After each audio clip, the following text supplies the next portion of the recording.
Welcome back into another edition of Face Off, the Lacrosse Show here on the State Champs Network, along with Coach Greg Durham. My name is Sean Baligian. Thank you for joining us. Most importantly, thanks to our sponsors. Without them, this doesn't happen. Our friends at Warrior Lacrosse, and of course, Lawrence Tech, who's doing so many things in the community and can do so many things for you as well. Coach, another fantastic week. Weather didn't help us out. This is getting old. You got to decide what you want to do around here, Michigan. Okay, the rain, you get some warm and everything. But the one thing that I noticed, there were some highly competitive games around the state, a bunch of overtime games. Pretty darn good week for the sport all across the great state of Michigan. Yeah, there's a lot of great teams that actually came to Michigan this weekend. Played Brother Rice, Catholic Central, Forest Hill Central. They all the Michigan teams showed well. I don't think any of them lost. It was actually really nice for the state of Michigan to kind of get on the board in the Midwest and kind of dominate a little bit. So that's really nice to see on the boys' end. There's a lot of other games too. I know we had a tough loss against De La Salle. Shout out to De La Salle for a great game. In overtime, they beat us 10-9. Just a fantastic up and down physical game. And then we had an overtime game last night against St. John's, who's going to be in the Catholic League next year. They're out of Toledo. So it was kind of a preempt to see them. Very, very good team, very well coached.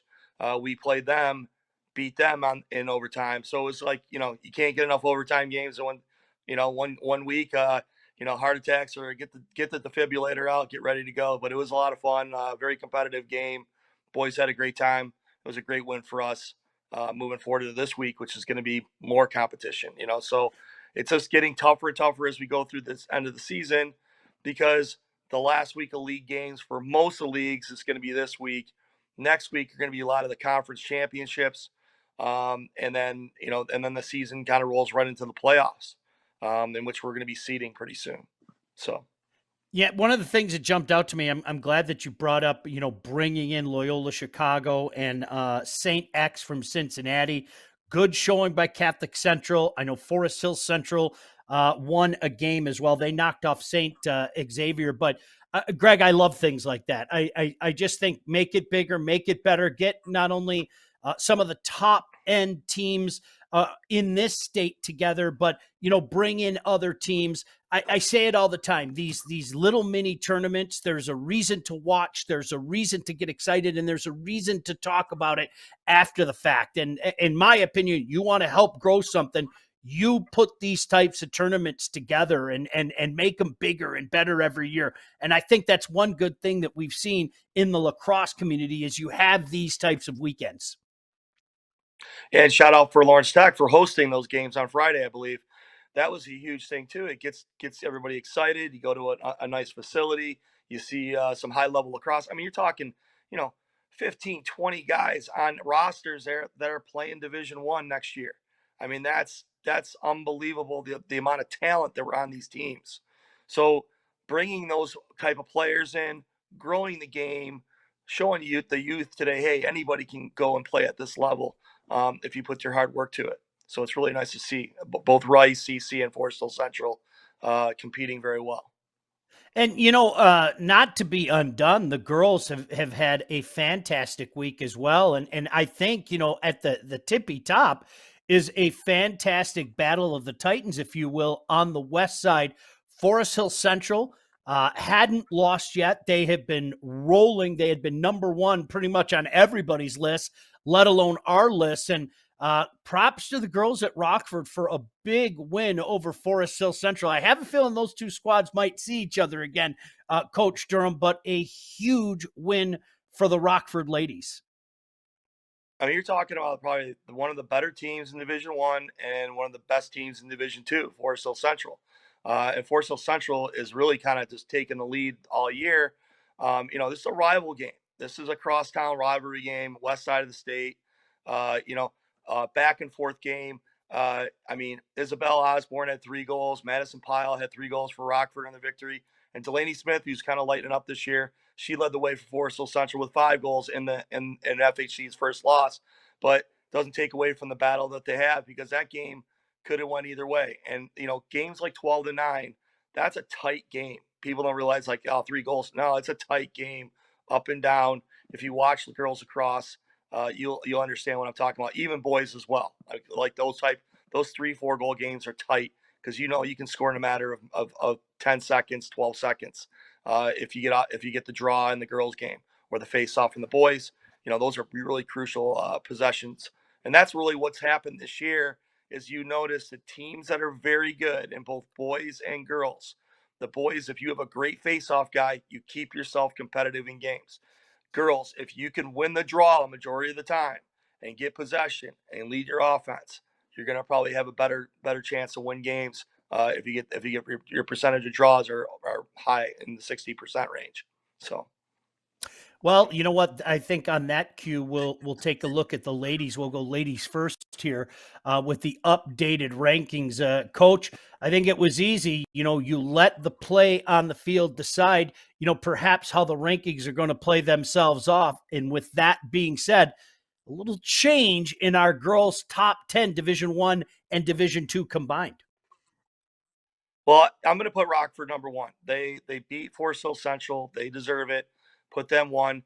Forest Hill Central though sit right at two. And here's what's funny: Forest Hill Central, Country Day, and Forest Hills Northeastern are all going to be battling for the state championship. Those three teams, two of the three are going to be in the championship. I mean, that's just the way it looks right now. They're all competitive. They're all very good teams. They're well coached. They have fantastic players on every one of those teams. And you're going to see two of those three teams in the finals. I mean, that's just my prediction. But, you know, maybe Grand Rapids Catholic Central might have something to say about that. But I really think that those two of those three teams will be there. And then we have fifth, we have Heartland. Heartland's leading the KLAA. They're playing very well. Uh, they're doing. I'm just going to leave them at 5, and then Grand Rapids Catholic Central, they're at 6. Bloomfield Hills has been really doing well. They've been playing well. They're at 7, and then Ann Arbor Skyline just seems to keep beating people. They're at 8, and then EGR, who's just kind of just treading the water, you never know about them. They could be that sleeper on the west side of the state. They could just sneak right back in there. So watch out for EGR as well. And then we have at 10, we have the girls from Huron Valley United, which is a combination of Lakeland and Milford. They're going to be at 10. They may not have the best schedule, or not the best schedule. They might not have the best record, but they're a very competitive team. They seem to be beating teams that they should beat, tight games against others, but they're a 10th ranked team right now. I love seeing that, coach. You play that tough schedule. It just gets you battle tested. It gets you ready for, those tough league games. It gets you ready come playoff time. I love seeing that. Sometimes when you take a look at a team, the record maybe doesn't indicate how good that team is really in both sides of lacrosse, when you have that team playing that tough schedule. Right. And that's one of the things that I think as a coach I've tried to do in the past is try to play a really competitive, tough schedule. You're going to take your lumps, but I think when it comes down to the close games in the season, and then especially in the playoffs, it'll really help you get through some of those bumps and bruises that you go through during the regular season, and you're just going to play through them. So that's my opinion. So you want to Let's talk? take a look The at the boys. Let's talk about the boys' top boys. 10 now, coach. Not a lot of changes. Of course, Brother Rice is going to stay on top. Make no mistake about that. I've heard people say this is their best team in many years, and that is quite a statement when you think of all the powerhouse teams we've seen. But let's take a look at the rest of this top 10. So yeah, Brother Rice, we're going to keep them at 1. Like we said, they're on their revenge tour. After that loss to Heartland last year in the state championship in overtime, they're playing really well. Heartland is they're solid. I mean, they lost to Rice, and they're competing at a high level. So really, 1, 2, 3, 4, and 5 have not really changed. Forest Hill Central stays at 3, CC stays at 4, Country Days at 5. And like I said, Country Days one of those teams that they're going to compete. Them and Forest Hill Central are kind of leading the way in Division 2. Then you have East Grand Rapids, who seems to be just getting better through the season. So watch out for them. You got Forest Hills Eastern, who had, I think, their first loss this week. They're right there at 7. You got Rockford, who beat Brighton. They're at 8. You got Clarkston at 9, and then you got 10. You got Brighton. Those are pretty solid right there. You're going to see Brighton and Heartland They're the problem with the KLA is they're both on the same side.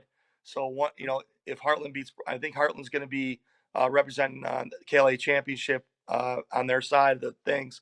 But Brighton's a very good team, well coached by Jim Carl. They're very athletic, and I like them too. But that can definitely change. There's other teams.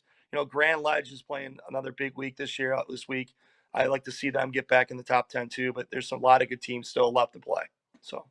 It's time to talk about our Warrior Player of the Year competition. So glad that we can do this once again. Again, many thanks to Warrior for making this happen. As always, you can be a part of this. We want you to be a part of this. You can go to our website. All the information's there right now. Go to our website and vote. And as always, with all the competitions here on State Champs, the guy who gets the most votes automatically goes into our Final Four. And Coach, we say it all the time. Not only can you go vote at our website, but make sure if you feel that somebody's being overlooked, you can send an email to us. You can reach out to Coach Durham. You can reach out to yours truly. And we'll ask the coaches, we'll ask the people a part of this, hey, what about this guy? Is this a guy that belongs on our list? But as always, we need you to go to our website and cast your vote. The criteria is something that we talk about over and over because this is something that we live by. This is something that we'll talk about towards the end of the season. Who fit our criteria best? There's so many great players out there that could actually, get the next vote and get in that spot, and it's going to be competitive. I think we have a great asset within the state with all the fans and the high school lacrosse fans in the state. Just hey, get out there, vote, pick your guy who you think is worthy, and then let us know if there's somebody that's not on there.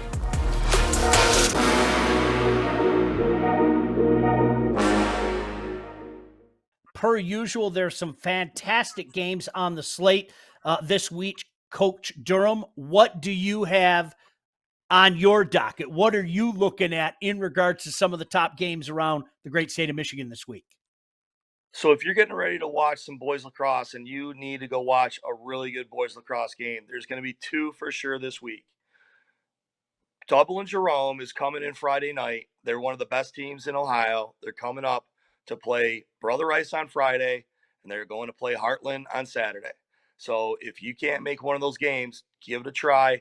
It'd probably be, I don't know where it's going to be, but I know the Rice game's at Rice and Heartland's game's at Heartland, but go check it out. If you want to watch high level lacrosse, those two teams will battle. All three of those teams will battle each other. It's going to be unbelievable. Byron Center, I kind of like this matchup. If you're on the west side, Byron Center's at Forest Hills Eastern. Really competitive game. That should be a really good game. It's kind of the west side, not a rivalry. I don't know so much back, but they're in the same league. And then you have Grand Ledge at Country Day on Saturday as well. Hey, Coach, obviously we're going to talk about your games, but I love these East-West games. I don't care who it is. I'm sure the boys are fired up to head out there and take on the GRCC Cougars as well. Yeah, Grand Rapids Catholic Central is one of those up-and-coming programs. We're really excited about playing them. I think they're a lot like us. I think they're that Tier 2 type of team that continues to play, high-level games throughout the season. They're in a tough area. They got to play Forest Hill Central and EGR and Rockford probably. So those games are, it's really nice to play like a team that's really competitive. And then lastly, Thursday, the girls have a big game. Forest Hill Central is at Grand Rapids Catholic Central, so that should be a great game. If I could be out there, that'd be great to see that game. And then Friday, one of the things in the girls, I love rivalries. Marion at Mercy, that's going to be a great game. Then you got Birmingham at Cranbrook, another rivalry. And then you have, South Lyon at Livonia. That'll be a new rivalry. And Brighton is at EGR. Two of the former top teams in the state will battle it out to see if they can get back on track. And then Saturday, a unique game. I hopefully we can get their coach on in the future.